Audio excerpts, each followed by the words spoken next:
right. Hello, everybody. Welcome to the food tour with Chef Tom.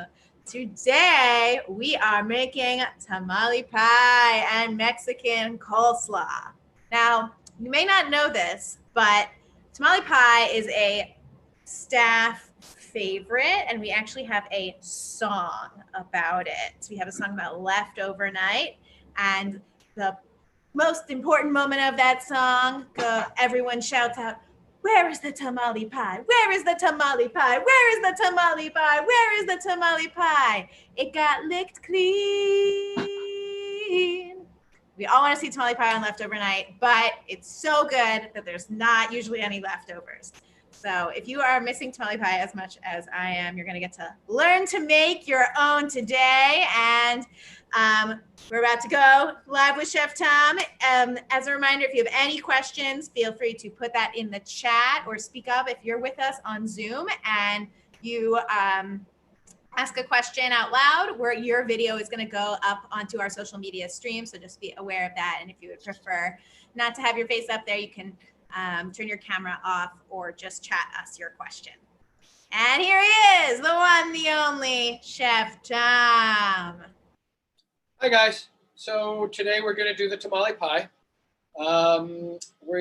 This is a several step process. So we're going to have to start off by roasting some vegetables. So that'll be the first thing we do. Then we're going to make some refried beans. So I can show everybody how to make refried beans. Even if you have canned, I'll still show you how to do this. Then we'll actually make the masa itself. That's going to be the base to the pie. And then we'll put it together and we'll go from there. So to start with, I'm going to turn the oven on to 400 degrees.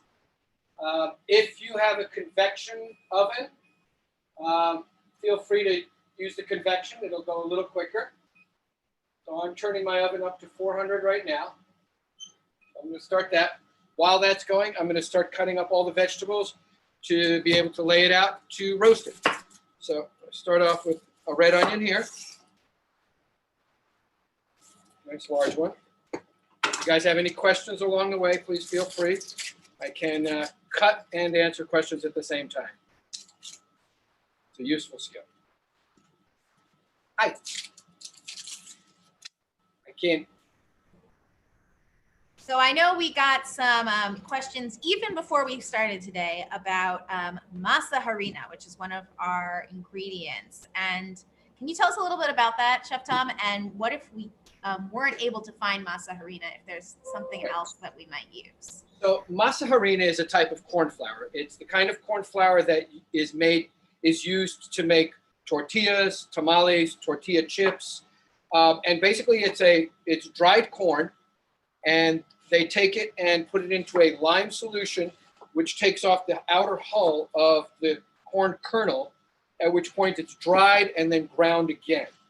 Hominy is the same thing. Grits are a version of this, coarser than masa harina.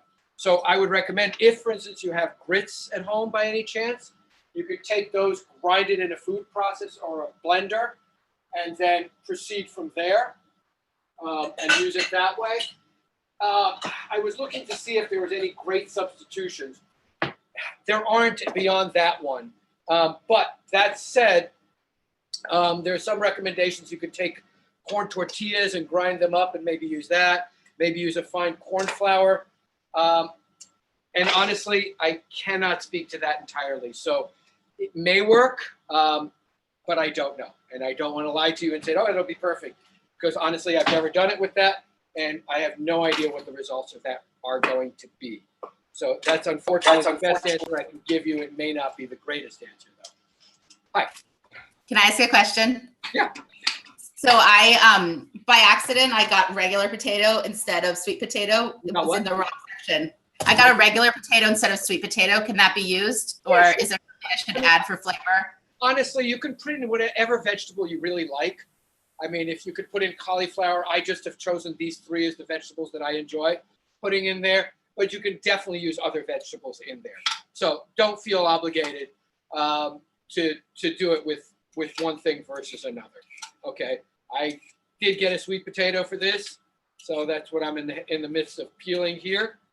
And then I'm just going to dice it. Now, one thing I will tell you, since we're going to be putting everything onto the same sheet pan, it's good to dice things slightly different sizes. So something like sweet potato takes longer to roast than something like zucchini.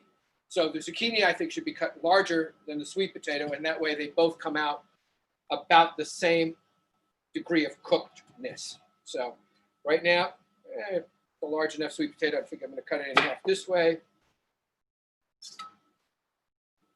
We had a question about what do you mean by cutting the onions in large cubes? Okay, so I'm sorry, I guess I should have told you. So what I did when I took the onion, so I'll show you again real briefly. I'm not going to chop it, but so when I do an onion, I cut off the top and the bottom. I cut it in half like this so that you have the two halves. Peel it, and then what I do at that point is I will cut it either in half like this or in thirds, and then just cut it into like 4 or 5 big chunks. So you want good sized chunks for this. The sweet potato, on the other hand, I am definitely making considerably smaller.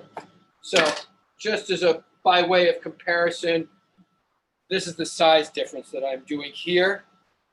And when I do the zucchini, I'll do that real quick just to give you an idea of the dimensions on that as well. And because I'm trying to do it larger, I'm cutting these. This is a rather large zucchini. Just going to cut it in half and doing large chunks. So essentially, this is the variety that I have right here. Zucchini, the sweet potato, and the red onion, just to give you an idea of size. So since I have the zucchini on the cutting board, I'm just going to continue with that right away. And it's hard to say to cut it into three pieces in there because your zucchini and my zucchini may be very different sizes. So it's hard to give you that specific a direction. I have a kitchen confession here. When I've made tamale pie, I just use whatever roasted vegetables I had in the fridge. So I made it with bell peppers, beets, and I even when I was running short on masa harina, subbed in some all-purpose flour for about a third of that, and it all came out great anyway. Well, there you go.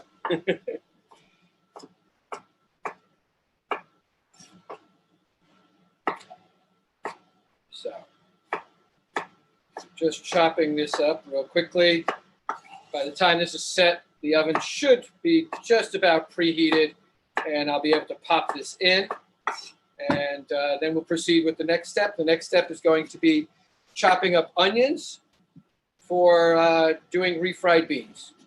If you bought refried beans in a can, then you can ignore this step entirely.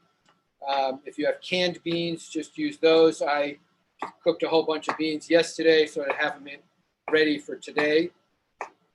So I cook lots of beans at any given time because then I will freeze some, so I always have some in my freezer. And sometimes when I make a large batch of pinto beans or something like that, I'll also make a large batch of refried beans and then freeze them in small batches so that I can use them for various meals at any given time. If we're using canned beans, how many cans should we use today? 2. 2? 2 cans should be plenty. 2. All right, so this is a little bit more sweet potato than it calls for in the recipe. I think I said 2 cups. I'm going to guess this is almost like 3, maybe even 4. I'm going to roast it all. If I don't use it all in here in the tamale pie, I'll put it into something else and use it anyway. So here's my vegetables.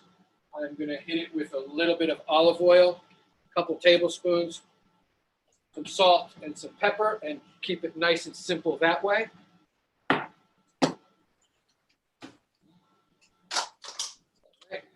Salt and some pepper. And give this a quick toss.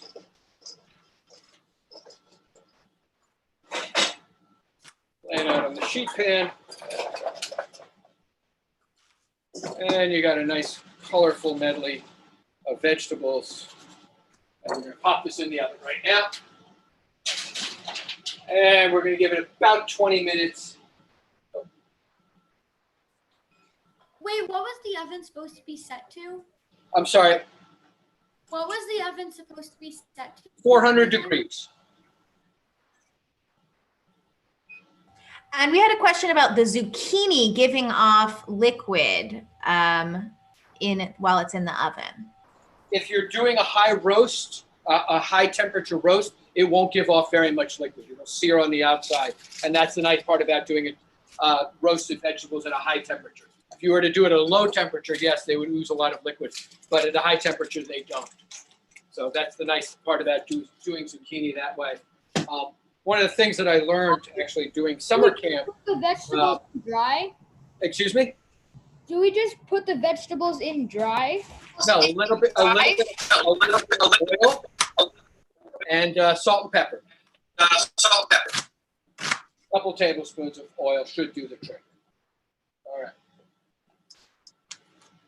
So I'm going to move on to dicing an onion here.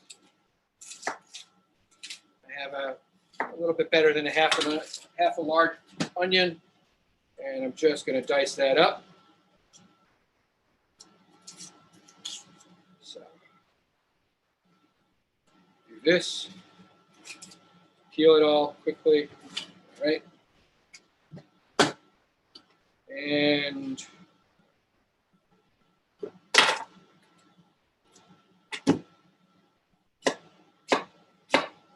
I'm just doing slices through the onion, still keeping it together, and that way it'll make it easier once I start cutting it across.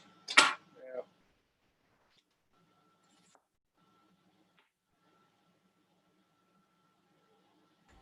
So I noticed that you used a red onion before, and now you're chopping up a white onion. And why are you using these different? Honestly, you could use it either for either. I just like the sweet onion, the red onion for the tamale pie itself. I just think I like that sweetness to it, so that's why I use that.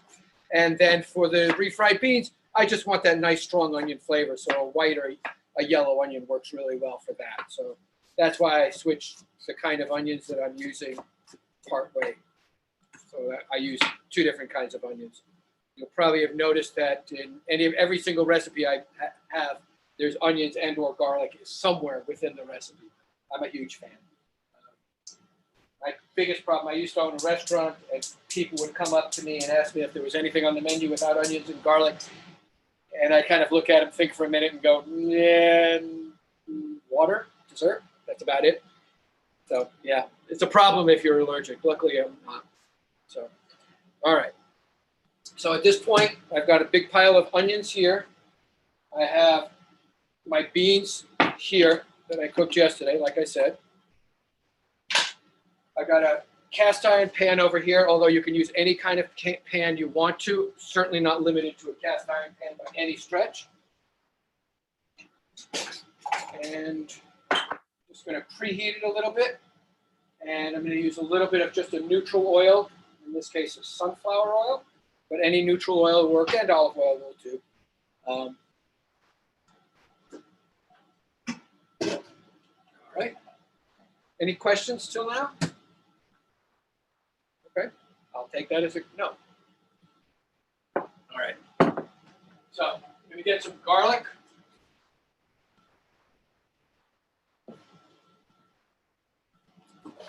The pan that we are using, the pan you were just talking about, was that for the refried beans or that's for the next step? That was for the refried beans. So I have the vegetables on a sheet pan. Those are in the oven at this moment.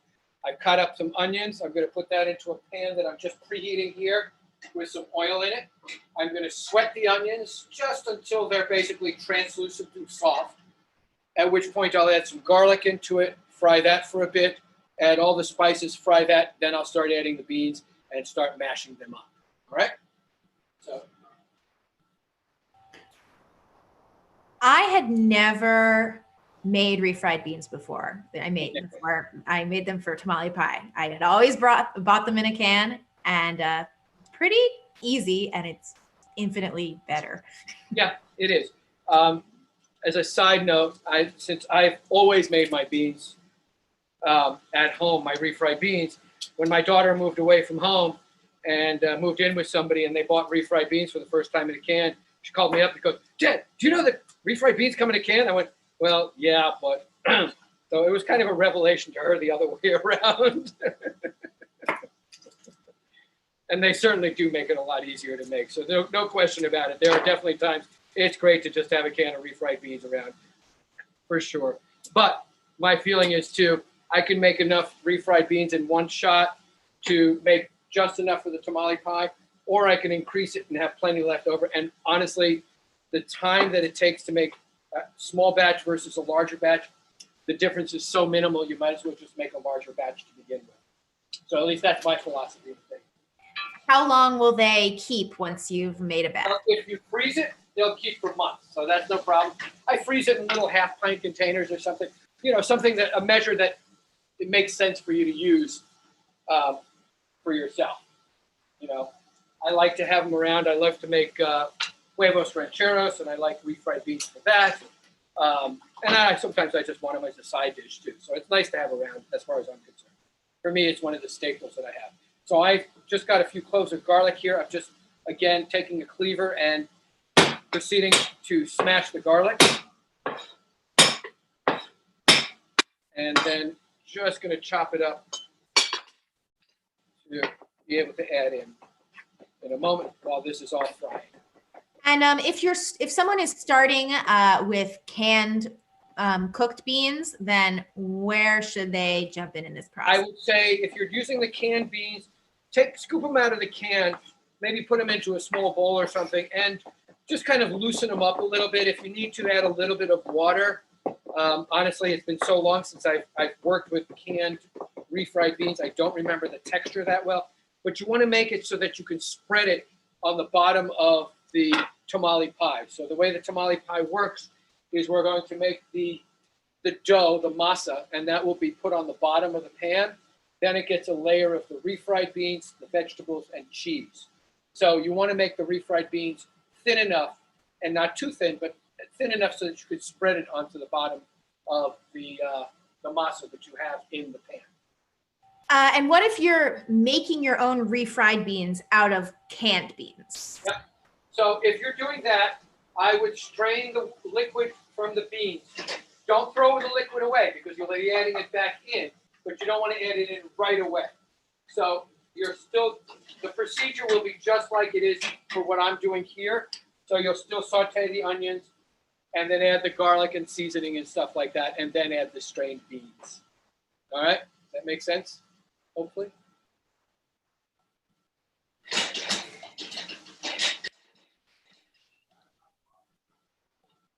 Okay.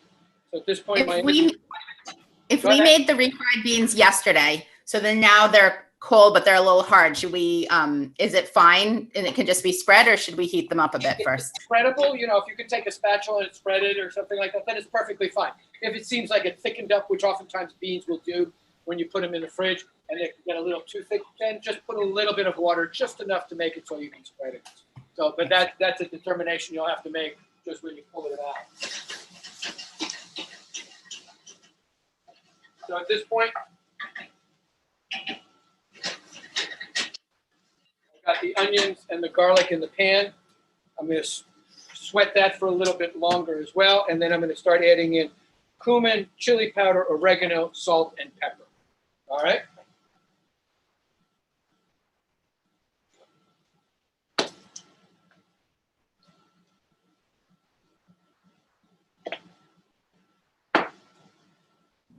Okay, we're trying to catch up here. Hello, everyone. So we got the onions going. So we haven't missed too much yet. My eyes are hurting. We're not missing too much yet. We have we're cutting up our sweet potatoes. We got our onions. We're going to get those in the pan. Oh, my eyes are hurting. Ow. The onions. Onion eyes. I think that's about it so far, right? No, right? I think we're not too far off. We move a little quicker than most, so I apologize for that. But luckily, you guys can rewatch the video later to pick up the thing that I might have glossed over too quickly. So at this point, I'm just going to show you what I've got in the fry pan. So right now what I have in the fry pan, this is the onions, the garlic sauteed, and I put in all the spices, the oregano, the chili, the cumin, salt. All right. Frying that for a little bit longer. And then I'm going to start adding in my beans. All right. Now in this case, I have the beans that I cooked yesterday. And I'm just going to start adding them in.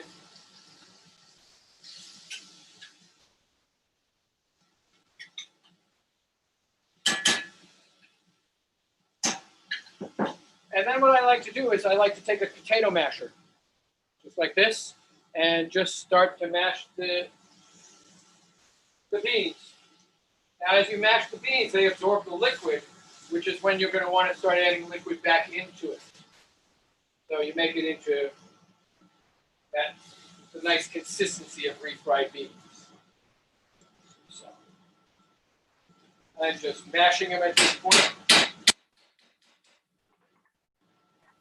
Can you use a hand mixer, or is that too much force? A hand mixer might not work. What sometimes works if you have a deep enough pan is one of the little immersion blenders, and you can sometimes use that. You know what those are? They do work as well, and you can give it a nice smooth puree that way too. So they'll come out smoother if you do that versus this. I like a little texture in my beans, so I will just mash them, and that's why I don't do the onions too fine as well, because I like the texture of it. Sometimes there are people who don't put any beans and just a little very simple spices into their beans and just mash it up like that. That certainly works as well. I personally like the extra spice in my beans. So now that I've mashed it, it starts to get thicker and thicker. And this is when I'll start adding in some liquid. And I'll just start letting it cook. And just let it fry. You can turn the heat down a little bit. And just continue to let it cook.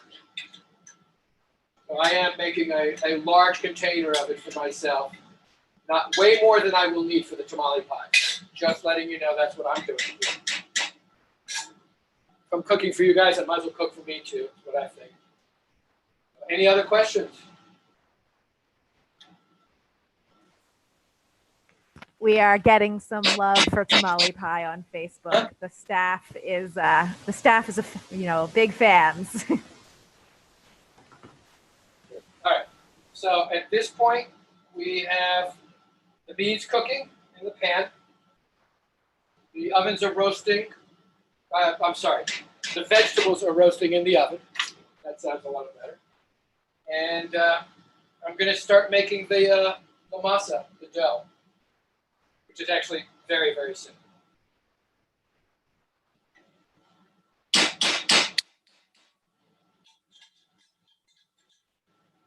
And I'm just going to keep an eye on this.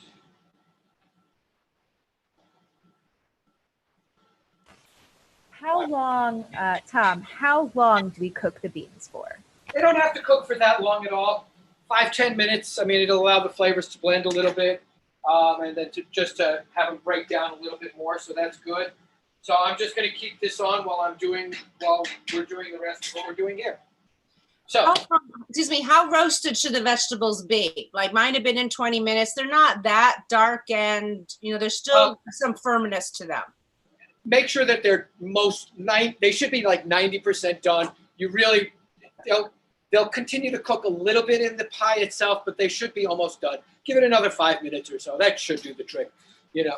I'd rather cook them a little extra than to count on them continuing to cook within the pie.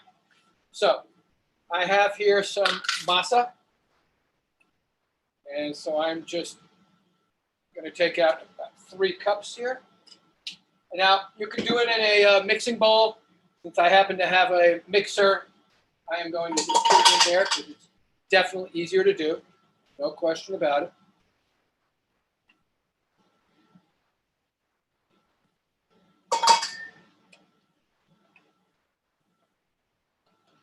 So we got about 3 cups worth of the masa here.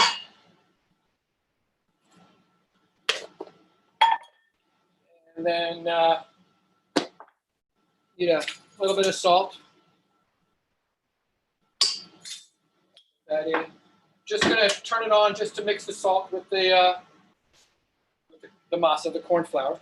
And now I'm gonna put in a ½ pound of butter. So it's a lot of butter. That's what makes it so good, though. One of the things with tamales is there's a lot of fat in the tamale itself. So we don't use lard, but I do use the butter.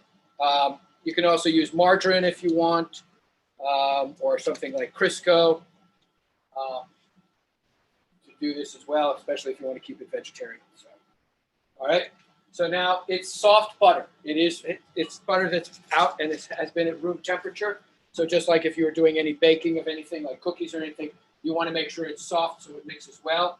I've got it in here. I'm turning it on very low to just let it completely incorporate. The butter should completely mix with the masa.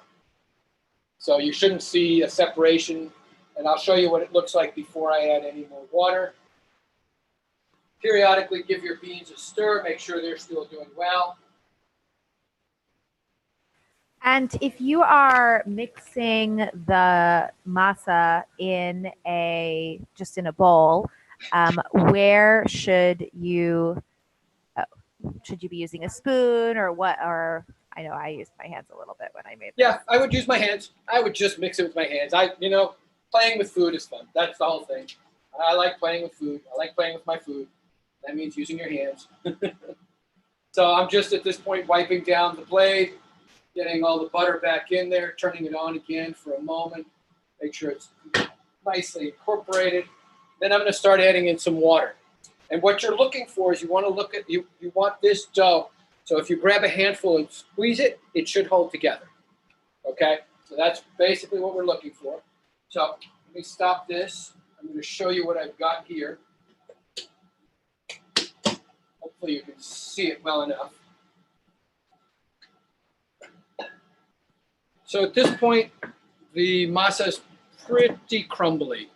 So it's incorporated the butter here, and you can see that it's definitely changed the texture from what it was, which is very, very fine, to looks like a coarser grind. So putting this back in, putting that on, turning it on, and now I'm going to add about a cup of cold water. Chef Tom, yes. Could we use coconut oil with the masa? You could. It will give it a very distinct taste, and that would be why I wouldn't, honestly. But if you don't mind the taste of it, there's no reason not to use it. It certainly will work. Just not sure that would be my first preference, and that's really only a matter of taste in my opinion. And I'll be perfectly honest. I mean, summer camp, everybody eats food the way I like to make it, so they're stuck. And hopefully they like it what I do. So, that's how I cook. I cook for myself, and then everybody else, hopefully they come along for the ride. So, all right. At this point, I don't know if you can see here, but the dough is actually stuck to the blade. And when I take out a hunk of the dough, it's nice and soft, but it stays together. You can play with it. It's a nice little patty. So I'm just going to put it all in the bowl. This is what we're looking for. It should be a little on the soft side. Shouldn't feel too dry. Okay, you don't want it to be too dry.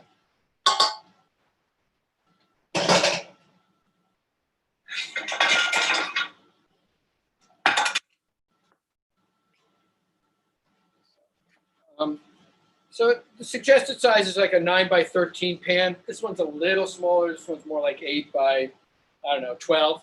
Close though. Might have a little bit of the masa left over. So I'm just stirring up my bean skin here. I'm going to just quickly check on the vegetables. They should be just cooking along beautifully.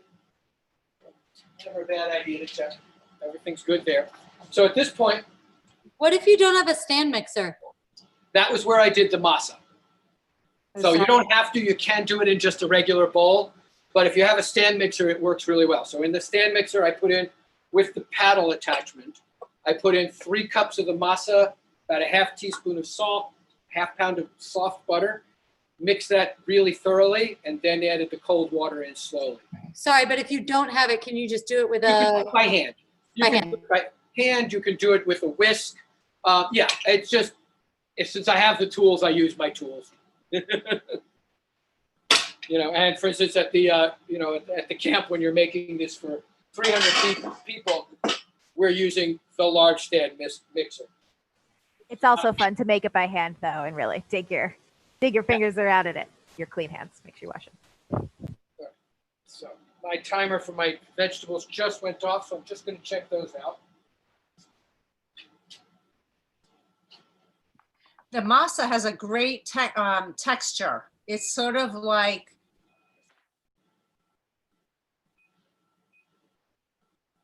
the masa has a great texture. Yeah. Once it, It should almost feel like a nice soft dough. I mean, like almost Play-Doh-y type thing. So what I do at this point is I put it into my pan right here, and now I'm just going to spread it around, and that includes working it into the corners and working it up the sides too. So you just want a nice layer of it throughout. Using your fists to spread it is a good thing. And like I said, you want to work it all the way up the sides.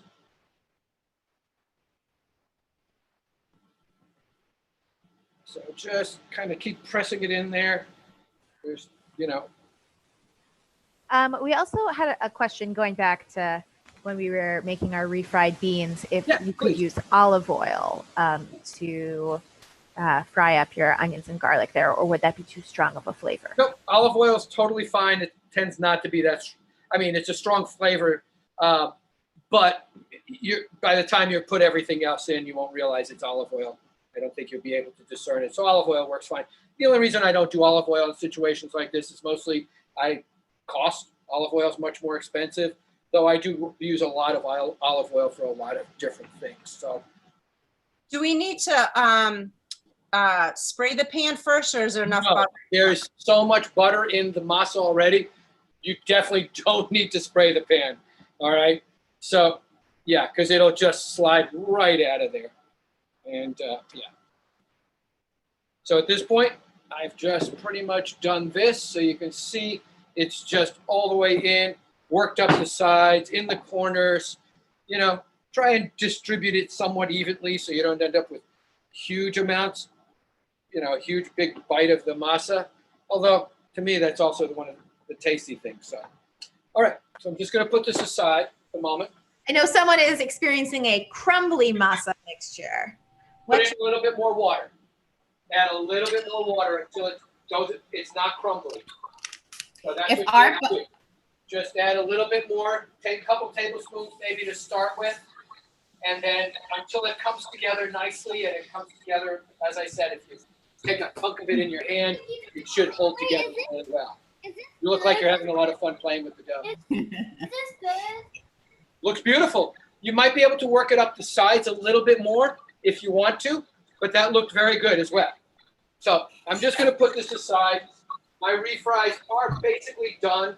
I'm just going to let it cook a little bit longer. My vegetables are taking a little extra time, so I'm going to put that aside for the moment, and we'll get back to that in a moment. In the meantime, we're going to start. Can I ask a question? Absolutely. If our butter is unsalted, should we add salt to the recipe? I always use unsalted butter, honestly, for every recipe. So yeah, you should add a little bit of salt.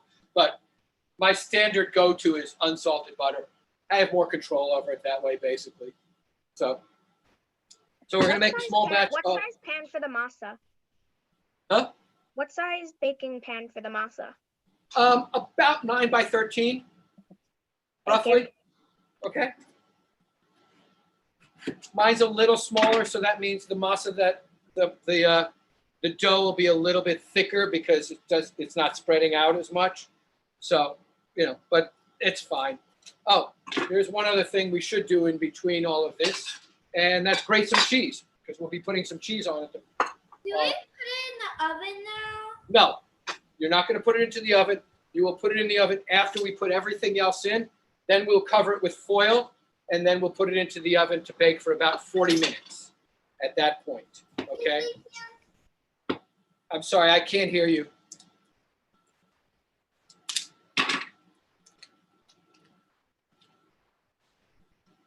Now, Tom, I am curious about the origin of this tamale pie recipe. I'd never heard of this dish before camp. Did you come up with it? No, I do tons and tons of research. So I spend my winter time while I'm cooking at another place, also trying to figure out different recipes, different things that'll work for summer camp. Personally, I happen to love Mexican food, so I tend to go there. And with the large Mexican staff that we have, they don't seem to mind too much when we go that direction. Making individual tamales for 300 people was not really a viable option. So I was trying to come up with something different and ran across this something like this recipe. I don't recall. I usually change recipes a little here and there, so I'm sure I tweak things a little bit. But I ran across this basic recipe and I made it once at camp. It seemed to work, and so it became kind of a regular thing. So that's oftentimes the origin of things is, trying to come up with some variations on different things and also trying to come up with something that makes sense to do for 300 people in a setting. I have a question. What are you cutting? I'm sorry, what? I have a question. What are Yep. we doing right now? I can't hear the question. I'm sorry. What exactly are you cutting? Oh, this is cabbage. So I was just setting this up to make the coleslaw. But moment before, I just shredded a whole bunch of cheese that's going to go on top. If you don't have the recipe for the coleslaw, don't worry about it. But, okay.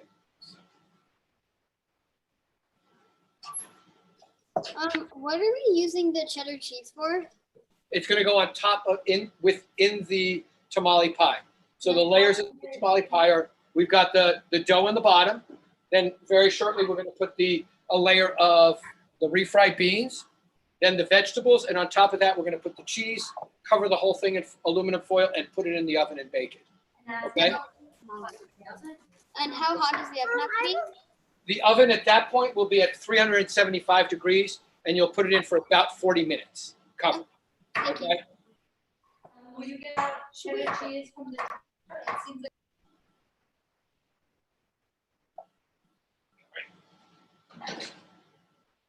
All right, so a nice accompaniment for this is a Mexican coleslaw. So I'm just going to kind of do a quick coleslaw here to show you guys. All right. So at this point, I'm just shredding cabbage, just thin sliced shredded cabbage.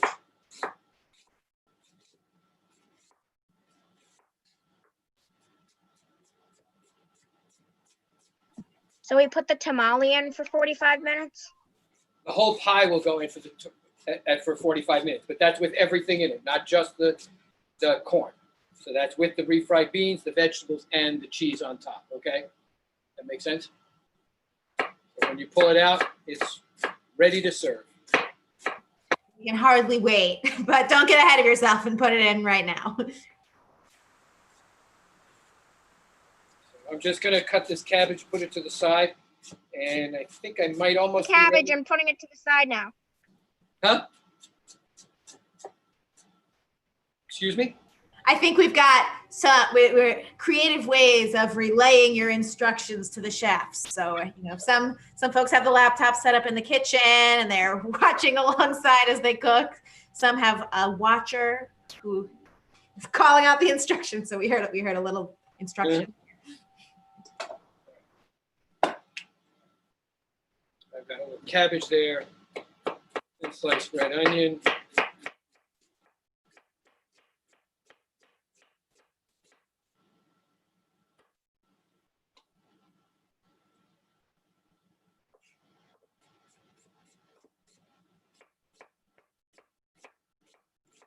If you have the cookbook, the recipe for the Mexican coleslaw is in the cookbook, so just know that, okay?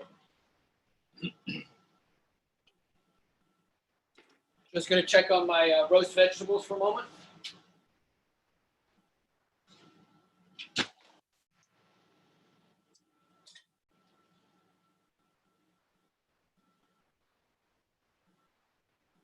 All right, so at this point, my roast vegetables are done. We've got the masa here. Start we'll finish putting the tamale pie together at this point. All right, so we've got the masa laid out in the pan. All right. I'm going to take refried beans and put a layer of it on the bottom of the pan, the bottom of the masa.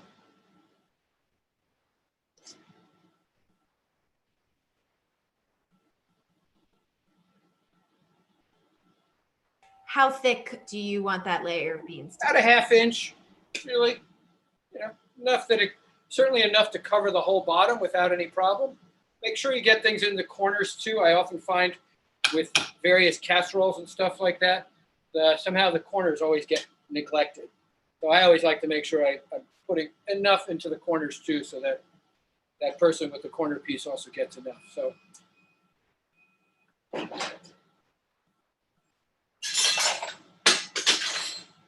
And if you like the masa crust like I do, the corner piece is the best. Right.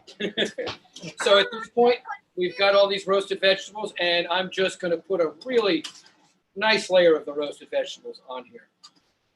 How many layers are we doing of the beef? It's going to be, okay, so ultimately it's 4 layers. It's the masa, the refried beans, the roasted vegetables, and the cheese. Okay? Are you supposed to grease the pan before you put the tamale on it? Because there's so much butter or fat in the masa, you don't need to put in any more, you don't need any to grease the pan, okay? Because it'll come right out of the pan, no problem, okay? I'm really putting quite a bit of vegetables in here because otherwise not a lot to the meal, so. Filling it up to the top with the vegetables. Now my vegetables are still really hot. I could put the cheese on here right now. It'll start to melt, which is fine. So I've got essentially what I have at this point is, you can see it, it's a pan. You can see the masa around the edges. At this point, you can't see the refries because they're all covered up with the vegetables. And then I'm just going to take the cheese, layer it on top, and put foil across the whole thing. And then when I'm ready to actually bake it off, then I'll make sure my oven's set at 375 and put it in for 40 minutes. All right? And is it going to have foil on it the whole time that it's baking? The whole time that it's baking. If you want the last couple minutes, you can take it off if you want to brown the cheese a little bit on top. That can be lovely, but it's not essential at that point. Now, although I ended up with a little extra vegetables when I did it, I'm putting it all on top I'm putting it all in the pie, as it turns out.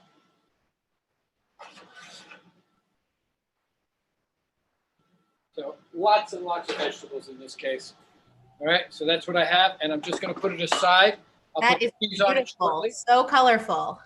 Yeah, and that's that's honestly, as much as often my choices of vegetables to use with certain things is actually guided by color as much as anything else. I think one of the easiest ways to eat healthy, honestly, is eat with color in mind. So if your plate has got, a myriad of different colors on it, you tend to be eating a nice full diet, a nice varied diet with a lot of different things. And so that's why I like to cook with it. It's also, I'm not a big person to do lots of garnishes. So if you have lots of different colors, it makes it look very nice without needing any additional garnishes on a plate, which is kind of nice as well. So I'm going to do something which I don't usually do. I use this grater for the cheese. I'm going to use it for my carrots. Wait, I have a quick question. Yeah, talk louder so I can make sure I hear you. Okay, so what are we're putting our pie thing into the oven right now, right? If you're going to be eating in the next soon, then yes. How long should we put it in for? 40 minutes at 375 degrees. Okay, thank you. Okay, covered with foil. Okay. Now I know when I've made tamale pie, maybe I made my masa a little thicker than ideal, but if it's not, how can you tell if it's all done? If the pie itself is done, it should start to look a little brown around the edges. And the cheese should also get a little bit of browning on top, the way, nice melted cheese does. Honestly, at that point, it should be done. I mean, I'd be very surprised if it wasn't. I've never had a problem with that. The masa, after 45 minutes, shouldn't have an issue. Honestly, I've never taken it out when it's not done, so I'm not quite sure what it would look like undercooked. Well, we'll hear if folks are using some alternatives to masa, trying this, experimenting with other crusts, then maybe we'll hear about how long. Let me know if it works out. It's always good to have alternatives, because you never know when something's not going to be, not going to be where you were hoping it was be. What other recipes do you like to make with masa? Well, actually, one of the things I'm going to be doing later this week with my daughter is this Salvadorian dish called pupusas, which are essentially you take masa, add a little bit of salt and water, and you make a dough. And then you have a bunch of different kinds of fillings, one of them being refried beans. Pork is often used, cheese. And then basically, essentially, what you do is you take this small ball of the dough, flatten it out, put some of the filling in, wrap it up, flatten it again, and then you just pan fry that. And then, of course, the other obvious one is tortillas, which is basically just add a little salt and water, and then you make them into a ball and you press them and you pan fry them with no oil. Tamales are the other one. So that's basically what you use masa for. Okay. So I'm just slicing a little bit of jalapeno to go in the coleslaw as well. I'm going to do some cilantro.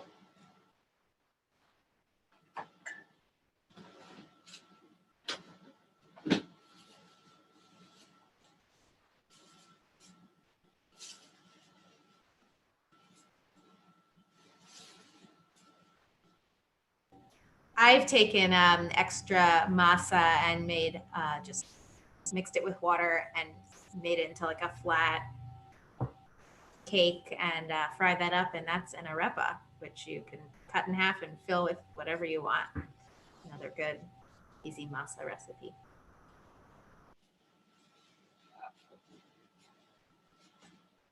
Sorry, guys, I disappeared. I'm looking for my cilantro. I have too many herbs in my fridge. Apparently, you can also make traditional sweet drinks with masa. Interesting. Traditional what? Sweet drinks. Yes. Yep. Yeah, there's a bunch of different types of Mexican drinks. Atoles, they're called. I'm sure if you Google masa recipes, you will find many other uses. Or you might just like the tamale pie so much that you make it a bunch more times. Okay, anyway.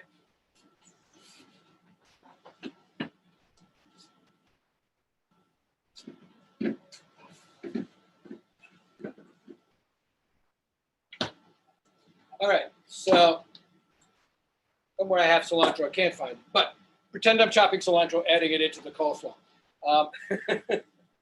For the dressing for it, I actually use a little bit of orange juice, and since I don't generally drink orange juice, I tend to keep a little bit of frozen around for things like this, mostly to cook with. So.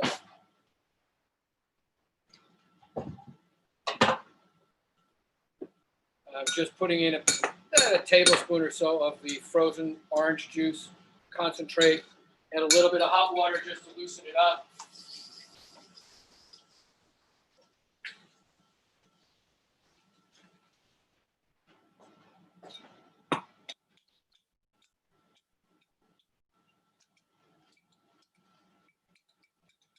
Making orange juice, basically. That's all I'm doing right here. Got some lime here. Put some lime juice in there as well.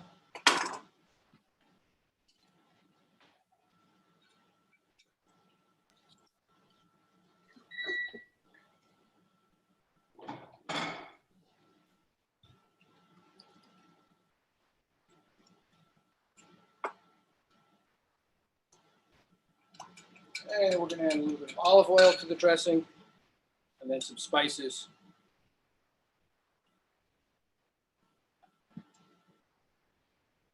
Same character of spices, some salt, some pepper.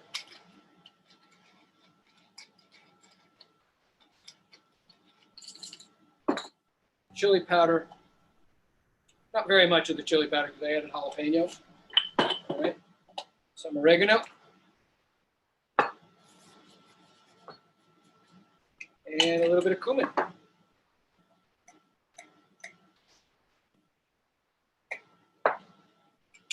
Just mix it together.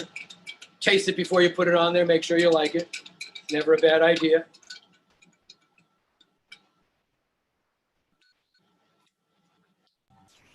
Works. All right. So basically we're done here. The only thing that needs to be done is I need to put the cheese on here. Which I can do right now.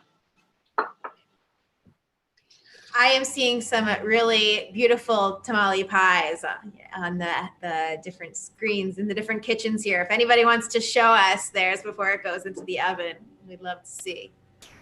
Mine's already in the oven. Awesome.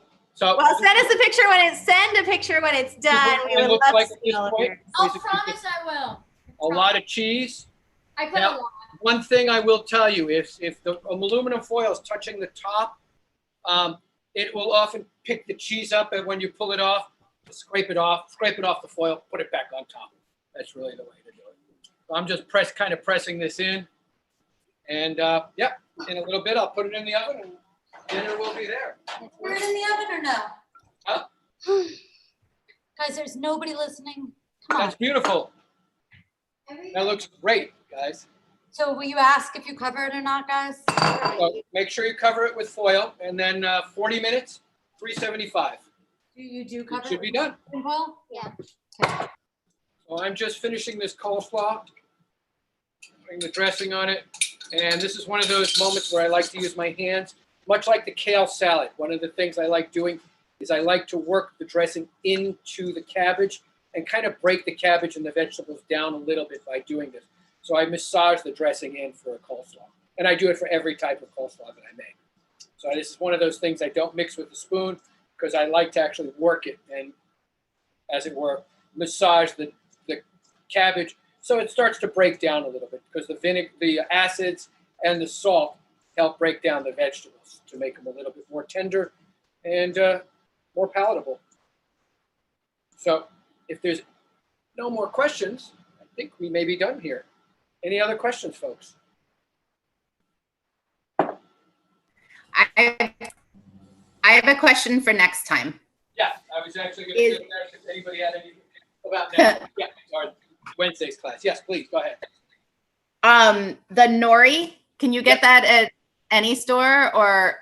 Yeah, most stores carry it, but honestly, if you don't have it, don't worry about it. It's a little bit of garnish on the end on the sushi rice salad. So if you have it, Okay. you got it, great. If you don't, then you're not going to use it. You know, honestly, I'm not sure if I have it in my house, but since I'm not having any issue planning on making any sushi anytime soon, I don't think I'm going to go out and buy, a whole package just to show you guys. But if I have it, I'll use it. Usgar is what? I'm sorry, what? USGAR. It says 6 tablespoons of USGAR. I have no sugar. I think that's a typo. I think that's sugar. Got it. Okay. And can we use tamari instead of soy sauce, or should is it soy sauce better? No, you can use either one. You can use either tamari or soy sauce. Actually, at the summer camp, I usually use tamari for pretty much everything, mostly because it's a gluten-free product, so therefore I can, feed everybody. And since miso doesn't have, or most misos don't have any wheat in it, it makes it so that I can feed everybody with one meal, and I don't have to make a gluten-free special option. So I tend to use a lot of tamari for that reason. And if you have seaweed snacks, those can be a nori substitute. A what? Seaweed snacks Oh, yeah. are popular. Like Absolutely, yeah. You could take one of those out and flip it up and use that as the garnish on there for sure. Actually, I think I probably have a lot of those left over too. So And does it matter what kind of fish we get? What kind of what? What kind of fish? No, I would say just a nice white fish is usually what I use. But honestly, whatever you like. really. And because it will go with this dish, or the sauce on it, the miso glaze, will pretty much go with any type of fish. I wouldn't necessarily get a tuna or a swordfish type fish, but any kind of a flaky type fish. Like I say, generally I use a whitefish, but it really depends on the market and what's out there. So, any other questions?